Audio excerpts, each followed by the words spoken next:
হেফাজত যখন অরাজনৈতিক কর্মকাণ্ড করেছিল, ঢাকাকে ক্লাবস করেছিল, গাছ কেটে ফেলেছিল, মানুষ হত্যায় লিপ্ত হলো, কোরআন শরীফ পুড়িয়ে দিল, তখন ওনাদের বিবেক কাজ করেন না। ইউর কাইন্ড ইনফরমেশন, একটি সাংবিধানিক ধারাবাহিকতা রক্ষা করা, নির্বাচনী প্রক্রিয়া 5 বছর পরে করতে দেওয়া, সেটা আওয়ামী লীগকে রক্ষা করে না। ফর ইউর কাইন্ড ইনফরমেশন, এটা তো মিস ইন্টারপ্রেট আমার সামনে করবেন না। এই যে মনস্তাত্ত্বিক ভাবে ধ্বংস করা কোনো একজন ছাত্রকে, ব্রিলিয়ান্ট ছাত্রকে যখন বলা হয় তোমাকে আমি পরবর্তীতে অর্থমন্ত্রী বানাবো, তখন তার এই মস্তিষ্কটা নষ্ট করে দিল। ওই যে বললাম যে মনস্তাত্ত্বিক ভাবে জাতিকে ধ্বংস করা, এই কাজটা জিয়াউর রহমান খুব ঠান্ডা মাথায় করেছিলেন। নৈতিকভাবে আমাদের ভোটাররা যে অনৈতিকতার সাথে আমরা মিশে গেছি, সেটাও আমি পরিপূর্ণভাবে একমত। এখন আসুন মূল কয়েকটা পয়েন্টে আমি কথা বলি। প্রথমত, আমার প্রিয় মোশাররফ আহমেদ ঠাকুর বলেছেন যে 2013 সালের হেফাজতকে অত্যাচার নির্যাতন এটা আজিজ আহমেদ করেছেন। দেখুন, ওনারা রাজনৈতিকভাবে সেদিন ভুল পথে হেঁটেছিল এবং ভুল পথে হাঁটার কিন্তু খেসারত এখনো দিচ্ছেন, ভবিষ্যতেও দিবেন। একটি রাষ্ট্র তার নিয়মতান্ত্রিক ভাবে চলছে, সেই রাষ্ট্রটাকে যখন অকার্য করে দিতে চায়, তখন রাষ্ট্রের জনগণের জানমালের নিরাপত্তা দেওয়ার সরকারি বিভিন্ন সংস্থাগুলোর দায়িত্ব। এটা একজন সরকারি কর্মকর্তা হিসেবে সে তার যথার্থ দায়িত্ব পালন করেছে। এখন ঠাকুর সাহেবের কাছে হেফাজত আন্দোলনের নামে গাছ পোড়াবে, মানুষকে হত্যা করবে, কোরআন শরীফ পোড়াবেন, আবার এই তথাকথিত ইসলামের রক্ষাকারীদের পক্ষে কথা বলবেন, বেগম জিয়া তার বিএনপিকে তাদের পাশে দাঁড়াতে বলবেন, সরকারকে উল্টে পুল্টে ফেলে দিবেন, এই রকমের পরিস্থিতি যেহেতু সাকসেস হয়নি, এখন সে কারণে আজিজ আহমেদ খুব অন্যায় করেছেন। আজিজ আহমেদ সরকারের একজন রাষ্ট্রের কর্মচারী হিসাবে যে কাজটা করা দরকার সেই কাজটাই করেছেন। 2018 সালে উনি চিফ অফ আর্মি স্টাফ হিসেবে এদেশের সাংবিধানিক প্রক্রিয়ার মধ্যে থেকে নির্বাচন হবে, অসাংবিধানিক কিছু ঘটতে দেননি। এটাই আজকে আজিজ সাহেবের বিরুদ্ধে ঠাকুর সাহেবদের অভিযোগ। দুর্নীতির কোনো কিছু এখন পর্যন্ত ওনারা বলতে পারলেন না। এখন আজিজ সাহেবের বিরুদ্ধে অভিযোগটা হলো হেফাজত যখন অরাজনৈতিক কর্মকাণ্ড করেছিল, ঢাকাকে ক্লাবস করেছিল, গাছ কেটে ফেলেছিল, মানুষ হত্যায় লিপ্ত হলো, কোরআন শরীফ পুড়িয়ে দিল, তখন ওনাদের বিবেক কাজ করেন নাই। ওনার ম্যাডাম বেগম জিয়া তাদের পাশে দাঁড়াতে বললেন, খাবার দিতে বললেন, ওটা ব্যর্থতায় পর্যবেসিত হলেন। এখন ঠাকুর সাহেব এসে দাঁড়িয়ে বললেন 2013 সালে এই অপরাধ করেছেন মিস্টার আজিজ। আর কি অপরাধ করেছেন? 2018 সালে যে জাতীয় নির্বাচন হয়েছে সেই নির্বাচনে আর্মি ডিপ্লয় করেছেন। আর্মি তো প্রতিটা নির্বাচনের সময় রেজিস্ট্রেসি পাওয়ার ছাড়া নির্বাচনের সময় থাকে এবং সেটা সমস্ত দল আবার দাবিও করেন, ওনারাও দাবি করেন। আজকে আবার হঠাৎ করে ওনার টোন চেঞ্জ হয়ে গেল যে আজিজ সাহেব সেই দায়িত্বটা কেন পালন করছিলেন। কি অদ্ভুত সংস্কৃতি, কি অদ্ভুত কথা। বলছেন যে দুর্নীতি, ওনার বিরুদ্ধে দুর্নীতি নেই, দুর্নীতি যদি না থাকে বা উনিও যেভাবে বলেছে দুর্নীতি নাই, তাহলে স্যাংশনটা কেন আসলো? স্যাংশনটা আমি তো বললাম, আমেরিকা এখানে অনেক রকমের খেলাধুলা করতে চেয়েছে মাই ডিয়ার। তো সেখানে ওনার উপরে কেন শুধু? হ্যাঁ, ওনার উপরে কেন, মানে আজিজ আহমেদের উপরে কেন? আরে আজিজ আহমেদের উপরে, আজিজ আহমেদ সহ যারা যারা মানে এই সরকারের স্বাভাবিক সরকারটা টিকুক এইটার ব্যাপারে যখন তারা সরকারের কর্মচারী হিসাবে, কর্মকর্তা হিসাবে তার অর্পিত দায়িত্বটা যারা পালন করেছে, আমেরিকা যাদের তাদের স্বার্থ হাসিল যেহেতু করতে না পারে, আমেরিকা সেই সমস্ত তার মানে আওয়ামী লীগকে মানে বিভিন্ন ভাবে সহযোগিতা করেছে এই কারণে। আওয়ামী লীগকে নয়। ফর ইউর কাইন্ড ইনফরমেশন, একটি সাংবিধানিক ধারাবাহিকতা রক্ষা করা, নির্বাচনী প্রক্রিয়া 5 বছর পরে করতে দেওয়া, সেটা আওয়ামী লীগকে রক্ষা করে না। ফর ইউর কাইন্ড ইনফরমেশন, এটা তো মিস ইন্টারপ্রেট আমার সামনে করবেন না।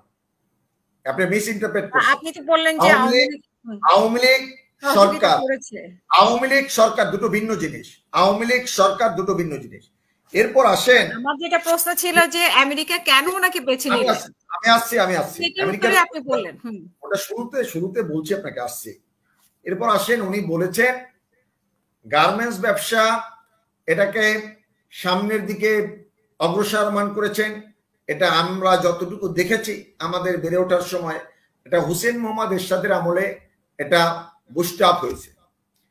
এরপর আসেন, উনি বলছেন সমাজতান্ত্রিক অর্থনীতিকে যখন বঙ্গবন্ধু দিয়েছিলেন এটা ভুল ছিল। For your kind information, Bangabandhu 1975 সালের 25শে জানুয়ারি যখন বাকশালের, উনি মূলত বাকশালকে অ্যাড্রেস করতে চেয়েছেন, বাকশালের যে অর্থনৈতিক কর্মসূচি ছিল এটা অর্থনৈতিক মুক্তির কর্মসূচি ছিল। তৎকালীন প্রেক্ষাপটে 70-এর দশকে গোটা তাবৎ দুনিয়াতে সমাজতান্ত্রিক অর্থনীতি ছিল বাংলাদেশের মতন একটি যুদ্ধবিধ্বস্ত দেশের জন্য সর্বোৎকৃষ্ট একটা পন্থা। সেই পন্থা বঙ্গবন্ধু যখন দিকে ধাবিত হলেন, বরঞ্চ সেই সময় এই মার্কিন সাম্রাজ্যবাদের দালালরা বঙ্গবন্ধুকে হত্যা করেছিলেন।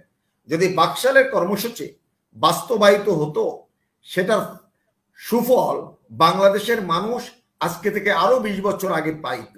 সেটাকে পেতে দেননি এই মার্কিন সাম্রাজ্যবাদ এবং পাকিস্তান এবং বাংলাদেশের রাজাকার আলবদর আলসামস এবং তাদের শাবকরা। আমার কথা হলো, বঙ্গবন্ধুর যে বাকশালের কর্মসূচি, সেই কর্মসূচি যদি যথার্থ না হয়ে থাকে, তাহলে সেটা 75 নম্বর মেম্বার কেন জিয়াউর রহমান হতে গেলেন? উনি কেন তার সদস্য হলেন? আমার কথা হলো, বাকশালের কর্মসূচি 75-এর প্রেক্ষাপটে 25শে জানুয়ারি বঙ্গবন্ধু যখন দিয়েছিলেন, যথার্থ একটি কর্মসূচি ছিল। সেই কর্মসূচি বাস্তবায়ন যখন হওয়ার পথে বা হবে, এটা যদি হতো, তাহলে আজকের যে অর্থনীতির এই যে ব্যাপক পার্থক্য, একজনের কাছে 1000 কোটি টাকা, লক্ষ হাজার কোটি টাকা আছে, আর একজন ভিক্ষু, আর একজন রিক্সা চালক, আর একজনের তার মাসিক আয় মাত্র 2000 বা 5000 টাকা। কিন্তু সমাজতান্ত্রিক অর্থনীতি যদি বাংলাদেশের জন্য বঙ্গবন্ধু যেটা করতে চেয়েছিলেন, সেখানে রাষ্ট্রের টাকা, ব্যক্তির সম্পত্তি এবং কৃষক তিনজন মিলে সমন্বয়ের মধ্যে থেকে সমবন্টন হতো। যে সমাজতান্ত্রিক দর্শন বঙ্গবন্ধুর ছিল, সেইটা এদেশে খুনি মোস্তাক এবং জিয়াউর রহমানরা বঙ্গবন্ধুকে বাস্তবায়ন করতে দেননি। ঠাকুর সাহেবের বাকশাল কর্মসূচি সম্পর্কে ওই পরিমাণ বিদ্যমান ধারণা আছে বলে আমার মনে হয়। বঙ্গবন্ধুর আদর্শে দেশ চলছে 15 বছর ধরে। বাকশালের কর্মসূচি সম্পর্কে ওনার কোনো ধারণা নাই। সমাজতান্ত্রিক দেশ যেগুলায় বঙ্গবন্ধুর যে সমাজতন্ত্র, সেখান থেকে কিন্তু সমতা ভিত্তিক একটি রাষ্ট্র ব্যবস্থা করার জন্য সমাজতন্ত্র, অন্যান্য অপরাপর রাষ্ট্রের যে সমাজতন্ত্র আর বাংলাদেশে বঙ্গবন্ধুর যে সমাজতন্ত্র, তার মধ্যে অনেক পার্থক্য আছে, অনেক মৌলিক পার্থক্য আছে। এই পার্থক্যটা আমরা যখন না বুঝি, মুক্তিযুদ্ধের বাংলাদেশে বঙ্গবন্ধু শেখ মুজিব 1000 বছরের শ্রেষ্ঠ বাঙালি যথার্থ উদ্যোগ নিয়েছিলেন একটি সমতা ভিত্তিক রাষ্ট্র ব্যবস্থা কায়েমের জন্য। আজকের মুক্তবাজার অর্থনীতির নামে জিয়াউর রহমান যেটা করে গিয়েছেন, সেটা করে গেছে ওই যেটা বললাম, যে মনস্তাত্ত্বিক ভাবে যে দুর্নীতিগ্রস্ত মানুষদেরকে এদেশের রাজনীতি করার সুযোগ করে দিয়েছে। কিভাবে? জিয়াউর রহমান বলেছিল, I will make politics difficult for the politician. আবার জিয়া এই বলেছিল রাজনীতির জন্য যে মানি ইজ নো প্রবলেম। এই শব্দগুলো দেওয়ার ভিতর থেকে মনস্তাত্ত্বিক ভাবে বাঙালির জাতিকে একটি মনস্তাত্ত্বিক ভাবে একটি দুর্নীতিগ্রস্ত জাতিতে পরিণত করেছে। এবং দেখবেন আজকের ওনারা আজিজ আহমেদের ভাইদের বিরুদ্ধেও বিভিন্ন সময় বলেন সন্ত্রাসী, কিন্তু যারা এদেশে আমাদের বিশ্ববিদ্যালয় জীবনে দেখেছি যারা সন্ত্রাসকে একটি শিল্প বলেছে, তাদেরকে ওনারা পৃষ্ঠপোষকতা করেছেন। জিয়াউর রহমান তাদেরকে হিজবুল বাহারে নিয়ে গেছিল। অর্থাৎ এই যে মনস্তাত্ত্বিক ভাবে ধ্বংস করা কোনো একজন ছাত্রকে, ব্রিলিয়ান্ট ছাত্রকে যখন বলা হয় তোমাকে আমি পরবর্তীতে অর্থমন্ত্রী বানাবো, তখন তার এই মস্তিষ্কটা নষ্ট করে দিল। ওই যে বললাম যে মনস্তাত্ত্বিক ভাবে জাতিকে ধ্বংস করা, এই কাজটা জিয়াউর রহমান খুব ঠান্ডা মাথায় করেছিলেন। যে কারণে এখন তো 15 বছর 16 বছর ধরে আপনারা সুযোগ পেয়েছেন এই জাতিকে রক্ষা করার, কেন এই জাতিকে রক্ষা করার জন্য তো আমরা আজকের রাষ্ট্র নিজস্ব অর্থায়নে পদ্মা সেতু করছে। রাষ্ট্র আজকের অর্থনীতির, আমরা 2006 সালে ছিলাম 63তম অর্থনীতির দেশ, আজকে 33তম বৃহত্তর অর্থনীতির দেশ বাংলাদেশ। এটা কি অর্জন নয়? আজকে উন্নয়নশীল দেশে বঙ্গবন্ধু কন্যা শেখ হাসিনার হাত ধরে উঠে এসেছে, এটা অর্জন নয়? আমার গ্রামে যখন আমি যাই, কোথাও মানুষের যে ব্যাপক বৈপ্লবিক পরিবর্তন ঘটেছে, একজন রিক্সাওয়ালা তার বাড়িতেও টেলিভিশন আছে, তার মানে মানুষের গড় আয় বেড়েছে, মানুষের জীবনযাত্রার মান বেড়েছে এবং মানুষ একটি নতুন স্বপ্ন, নতুন দিগন্তে উপনীত হয়েছে বঙ্গবন্ধু কন্যা শেখ হাসিনার নেতৃত্বে। গোটা দক্ষিণ পূর্ব এশিয়ায় যে একটি দেশ গত 15 বছর ধরে ধারাবাহিকভাবে সূচকে অর্থনৈতিক একই ধারাবাহিকতায় সক্ষমতার পরিচয় দিয়েছে, দ্যাট ইজ বাংলাদেশ।